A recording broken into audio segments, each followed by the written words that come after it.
What's up, YouTube?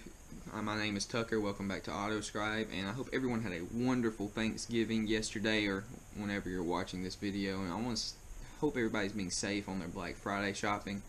And due to the Thanksgiving holiday, I'm just going to do a short video today, and I'm going to talk about the 5 things I hate about my fiance's 2016 Toyota Prius.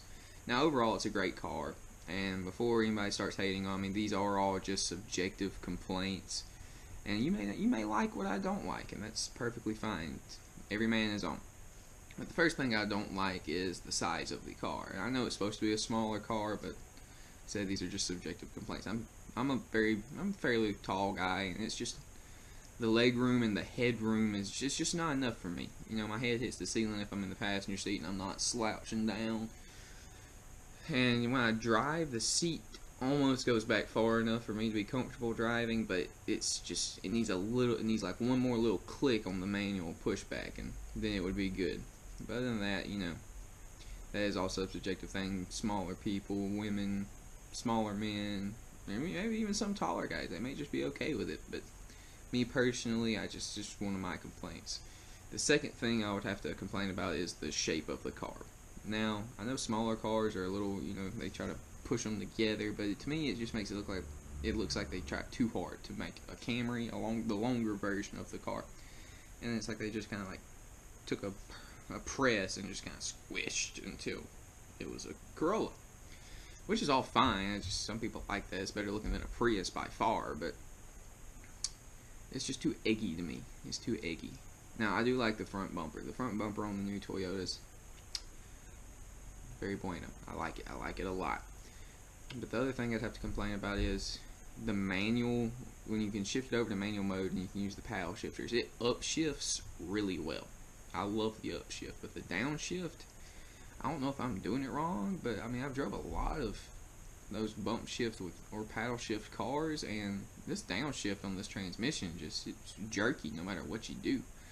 You know, and even like I don't know if all cars do this, but most cars, when you screw up, like if you don't downshift in time, it'll downshift for you. And I've noticed that even in the auto trans. So I'll get to the auto trans in a mission. It's just the downshift is very jerky. I don't know if that was just her car. You know, some cars are. You can have 2 Toyota Corollas, exact same year, exact same miles, and they could have different problems. So I don't know if that's just her car, if it's a continuing thing with all the Corollas of that year, but you know, it's whatever.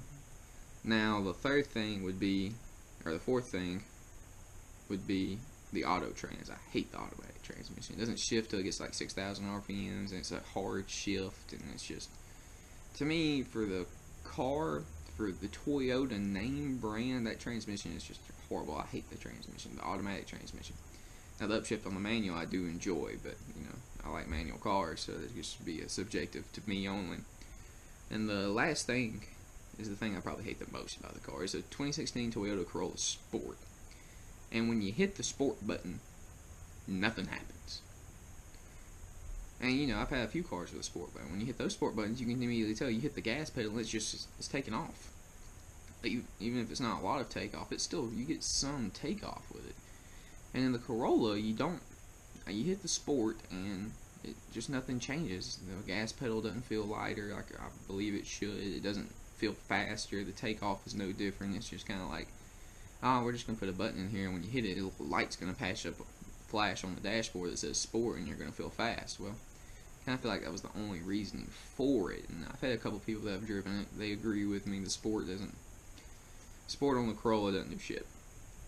But anyway, guys, that was the 5 things I hate about my fiance's 2016 Toyota Corolla Sport.